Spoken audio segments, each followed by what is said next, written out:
85 million years ago, the great supercontinent Gondwana began to break apart. From its southern heart, two massive fragments drifted away, what we now know as Australia and Zealandia.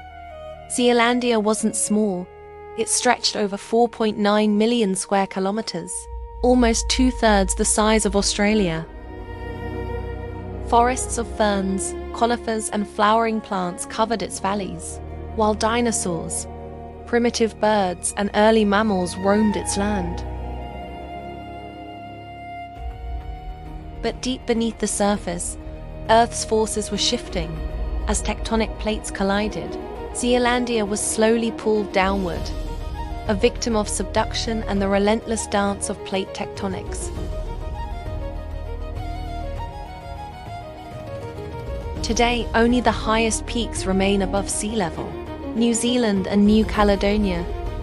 These islands still carry the living legacy of Zealandia: ancient plants, flightless birds, and species found nowhere else on Earth. The lost continent, still breathing beneath the waves.